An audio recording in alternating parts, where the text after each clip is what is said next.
That's Nick. And that's Joseph. And today we're here to talk about The Man from Toronto, the fifth film directed by Patrick Hughes, which Netflix acquired from Sony and is releasing on their streaming services June 24th, 2022.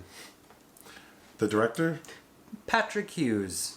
Do I know Patrick's other films? His debut, Red Hill, I've never seen, nor The Expendables 3. I know you did see The Hitman's Bodyguard, and we reviewed The Hitman's Wife's Bodyguard. Okay. So here we have Mr. Hughes apparently has found his bread and butter in some nonsense.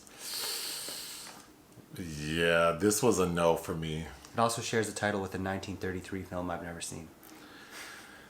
Oh, okay, the basic story is Ellen Barkin. Yeah? She runs like an organization of assassins or mercenaries, whatever, and they're all named like the man from Toronto, the man from Miami, the man from Tokyo, ... And we see that she has hired the man from Toronto, played by Woody Harrelson, to... His specialty is like torturing people for information. And there's like a Venezuelan client who needs like the codes to acquire some weaponry for some nefarious things. It doesn't matter what it is. Okay, so he agrees to do it for a big paycheck. $2 million. And he's supposed to meet the client's people to torture some person at some cabin somewhere. Okay, Kevin Hart plays this like bumbling idiot. Teddy. Who is taking his wife on like a weekend trip for her birthday. To Ononcock, Virginia. Ononcock, Virginia. And we can get into how he messes up the address, which I think is so annoying. He messes up the address and ends up at a cabin, and he thinks like, oh, my Airbnb host is here to greet me, when really it's these bad guys waiting for the man from Toronto. But of course, the comedy lends itself to him being confused for the man from Toronto, and he successfully executes like a torture scene. So now everyone thinks Kevin Hart is the man from Toronto. And then the bulk of the film is him being sort of swept into this world where he's supposed to be like involved in getting information and torturing people. But Woody Harrelson has to help him because he wants to execute his payday, and all these people think that Kevin Hart is him.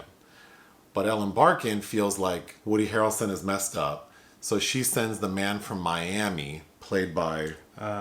Pierson Fodé, who I'm unfamiliar with. His job is to go and basically like kill Woody Harrelson and Kevin Hart. Because the gag is Ellen Barkin is in cahoots with these Venezuelans. So everything sort of culminates with Kevin Hart and Woody Harrelson getting the upper hand on the man from Miami. But then there's a second climax where Ellen Barkin's character calls like the man from Iowa, the man from Tokyo, blah blah blah, to come, the man from Moscow to come. Iowa. Aren't the two guys? They're all for cities. No, but there are two brothers, and they're called the men from a city. I don't remember which. Ottawa or something. Is that a state? I don't know. Anyway, I sound like Monet Exchange. Well, Ottawa's in Canada. But is that a state in Canada or a city? A province. A province. Anyway, all these people come to try to defeat them, but obviously Woody Harrelson and Kevin Hart defeat all the bad guys. Then we flash forward a year, and we see that the two, Woody Harrelson and Kevin Hart, are best friends. The end. I don't know where to begin except that Kevin Hart, he's in some films I enjoy, like The Wedding Ringer. You like Central Intelligence. Yeah, with Dwayne "The Rock" Johnson, yeah. He's funny sometimes to me. His stand-up is funny. He does other little things that I think are funny. I'm so confused though, like, he just cannot be like, he can't carry a movie. Because everything he does is like the same brand of comedy. He's got to have a sidekick. He's always the foil. And in this film, the sidekick is playing straight, but then he's playing straight as like this, like, debonair, like moody spy, Woody Harrelson. But then that characterization in itself is stupid. So the fact that he's playing this like stupid character who's playing it straight, I think was really a poor combination. Combined with the writing of this like scenario he's in, feels like it could have been, I mean, any episode of I Love Lucy is more complicated and smart than this shit. I mean, it's just so basic and ridiculous. Yeah, I don't know if they're trying to satirize like something like The Man from U.N.C.L.E., the 60s television series that what Guy Ritchie had the kind of failed reboot of in 2015 with Armie Hammer. But this had 3 screenwriters on it, but it just goes to show that all the King's horses and all the King's men can't make nonsense funny again. I knew we were in trouble with the opening because it opens with Kevin Hart's character doing like fitness videos. Oh, yeah. And those are just like flat. Well, because he works at this gym, Marty's Fitness, and the thing that he believes he has invented is no contact boxing, which isn't. I thought that was shadow boxing. Well, let's talk about that because that's such a huge sort of joke for his character is that he wants to do non-contact boxing, which again is shadow boxing, kickboxing. But also, if they wanted to make it funny, why didn't they make it something that's really ridiculous, like waterless swimming or, something that... Well, and the fact they keep saying it is so boring. That's because it's walking this line of pseudo-seriousness at some points when this really, I feel like if it needed to be successful, it needed to be in the vein of something like Naked Gun.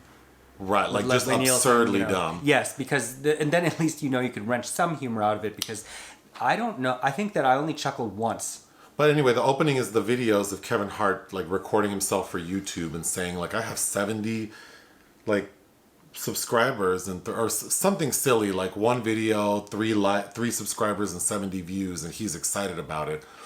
Then we cut to Woody Harrelson torturing someone. Mm-hmm. And that was corny. Because it also, that sets up, he really wants to be a chef. Right. And then we get the opening credits. Because he's this well-rounded gentleman that uses his codes using 19th century American poetry. The score is doing a lot. Like a lot. Mm-hmm. I was quite distracted by it. Okay, so how Kevin Hart's character gets mistaken for the Man from Toronto is he presents his wife, this beautiful actress. What's her name? Jasmine Mathews, who was in another terrible film called The Tomorrow War. Oh, well, at least she's beautiful. Yeah. Although they paint her as kind of an idiot, I think. Well, yes, because she's married to an idiot. And she even says, like, when we first meet them in bed, like, oh, everyone at my job, like, at the law firm, because she's, like, a paralegal, says, like, because Kevin's character's name is what? Teddy.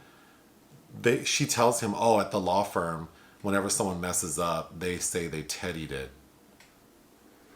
Like, wow, okay. Well, and then, just all of her placating of his goal. Like, she's like, I'm so proud of you. It's like, really? But anyway, he gives her this, like, weekend trip to, like, a spa for her birthday, and he prints it on a piece of paper, and the printer had low toner. So, it's not, like, not everything's legible. So when he drives to the location of where they're staying, he mistakes the address because of low toner. Which is then recalled at the end of the film with another joke, but it's modern time. This is something that would have been a catalyst in 2005 before everybody had smartphones, because you would get an email confirmation anytime you paid for money. Like, anyway, these aren't MapQuest directions you print out. He drops her off for like a treatment at the day spa, and he tells her, you're going to be at the spa for 2 hours while I get the cabin ready. And then he has his box of like things that are supposed to be funny, and he shows up at the cabin, and then he meets the bad guys, does the torturing, gets like they drive him somewhere. It goes from day to night. The FBI come and raid something, and all of this happens within 2 hours. Mm-hmm. Because then the plan is that the FBI is saying to Kevin, you need to pretend you're the Man from Toronto. That's the only way we're going to get intel. So we're going to send one of our agents to your wife, and we'll make up some story to convince her that everything's okay. And the story they tell the wife is that this very handsome FBI agent, because that's a plot point, is like a VP for Equinox, and they want to work with Kevin Hart's character. So they're going to treat her to a whole day of dancing and whining and dining. There's a moment when Woody Harrelson's character is trying to convince someone that Kevin Hart is not the Man from Toronto. And because everyone knows he likes to recite poetry from Keats. And then Whitman, Keats. And then Kevin's character doesn't realize that Keats is male. He refers to him as she. And then Kevin's character does this bit about gender neutral. I thought that felt so tired, especially for someone who's known to have had like an incident with the LGBTQ plus community, to then do a joke that feels like 5 years ago. I feel that was specifically placed. It was, but it just feels tired. Like It does. Ugh. Like all of this film. Right, considering that the jokes aren't funny, to throw that in there, I'm not saying that it's like transphobic. It just it's just lame. It's just basic and stupid. The only thing about the story that I thought was funny and could have made for like what this movie should have been, which I'm getting to sooner than I normally do, is what's the character? Oh God, there's a movie with Steve Martin where Roxanne where he's. But what's that classic story? Cyrano de Bergerac. Cyrano de Bergerac. I wish this would have been like Cyrano de Bergerac, where Woody Harrelson's character is having to teach Kevin Hart how to be like an assassin. Mm-hmm. Because, yeah, that's actually a really good idea. Because there is a scene where there's one scene where Woody Harrelson has Kevin wearing an earpiece and he's talking him through the process. That was the only scene I thought worked. Well, that's where you see there's the kernel of a narrative where it came from. Like, what if this man had to, and what if he ends up being really good at it because Kevin Hart or Teddy ends up being kind of successful in his meandering way of extracting this information that the man from Toronto otherwise so brutally is forced to do. Yes. And then of course, there's some added on plot point where Randy, that's Woody Harrelson, is awkward with women, and that was my next note. He's nervous around women. He has this romance with I think Ruth is Jasmine Mathews' name. Ruth has this white friend, Kaley Cuoco, who automatically has eyes. That's for Kaley women. Cuoco. Yeah. From Third Rock from or what's that? Yeah, show? yeah. With the gay guy in it. Isn't it The Big Bang? The Big Bang Yeah. Theory. Mm-hmm. Yeah, that's her. Mm-hmm. What's the gay guy's name in it? Oh, I didn't watch Because that. he has his own show. Like Sure, I never watched Young that, though. Sherman or something. Okay. Is that his name?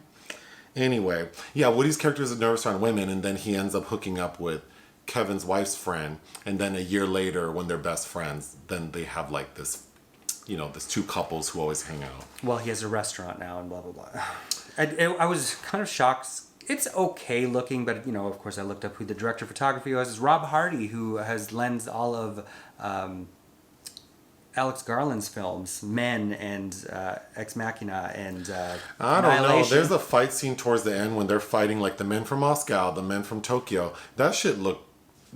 I thought it was odd. It feels like they didn't have the special effects that they needed for. There's some requisite explosions, but there also is, I thought, some pretty bad fight choreography that seems like it was sped up in the editing. That looks like kind of 90s era Steven Seagal films. But when the two of them defeat all the other guys, then Woody looks at Kevin and says, "Hey, you saved the world tonight."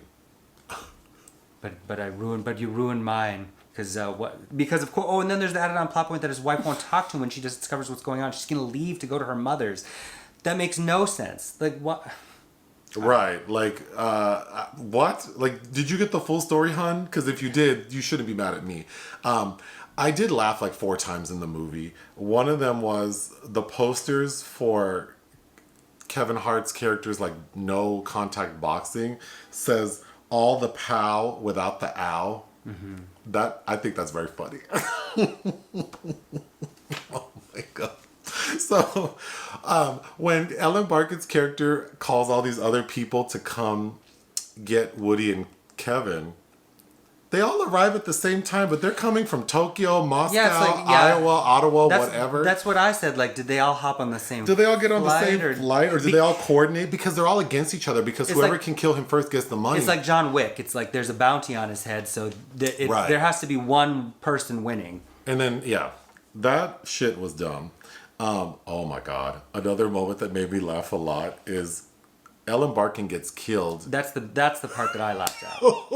Because they're in some sort of like industrial space, and they had been in there previously, and Woody told Kevin, "Don't pull this thing." Mm-hmm. Okay, don't pull this thing. And then Ellen is there like trying to get at them, and Woody's telling him, pull the thing. And Kevin pulls the string, and the floor collapses under Ellen Barkin's character, and she falls into this huge vat of boiling liquid, and then like we see this woman like being boiled alive like Screaming. a chicken, and she's screaming, and then Kevin Hart says, "I boiled a goddamn white woman." In that like hysterical voice he does. That was the only moment I laughed at. It also reminded me of how they get rid of the alien in Alien 3. Oh my god. I could rewatch that. Then 2 other times I laughed are on 2 occasions people get hit by cars. Like Kevin Hart gets hit by the man from Miami driving like a McLaren, and he hits him and he flies. It looks so stupid, but that just It looks so stupid, and you also hear audio of people that are watching this scuffle happening on the sidelines that are going like, oh, and then every time the camera shows the sidewalks, the people are very far away. I mean, it's meant to be silly, and it works because it made me laugh, but it's just in between those 4 things that made me laugh, there was nothing. The final thing that made me laugh is when Kevin Hart tells Woody Harrelson, when will the cycle of violence end? After they have like a big fight scene. Oh. It's just, Kevin Hart can work. I don't know. The Harrelson's character didn't do anything for me. This story is so, it just, like the gag of it is so familiar. It really feels like something out of like a 22-minute sitcom episode. It does feel so recycled and derivative and just plain dull. Like especially with 3 writers, although, you know, based on who wrote it and what their credits were, I guess I'm not surprised at what this is, but I don't know. Like I just don't understand even the delivery of it in the actors. Like was there any point in time where somebody's laughing behind the scenes, the shenanigans going on? Because it seems really basic. When was it filmed? I'm not sure. I think maybe people just need to work. Like, yeah, I mean, that's the truth. People need to work, and things were limited. And I found this tedious. It was. I agree. It was difficult to sit through. I agree. It's so boring. What would you give it? 1. I would give it 1.5. Because, I mean, I am laughing off of 4 things that I saw. So if it's streaming in the background and something catches you, you might giggle. I mean, it's nice. It's not a good movie. It's not. I do like Ellen Barkin. It's nice to see her. She looks great. Yeah. Yeah, she looks great. She has a crisp white suit on, looking like Lisa Ray. Did you like her hair? I was surprised you didn't comment on that. Well, I mean, I thought the structure of it felt well with yeah. I mean, she looks nice. Anything else? No. Hit the thanks button. Listen to our podcast. Bye.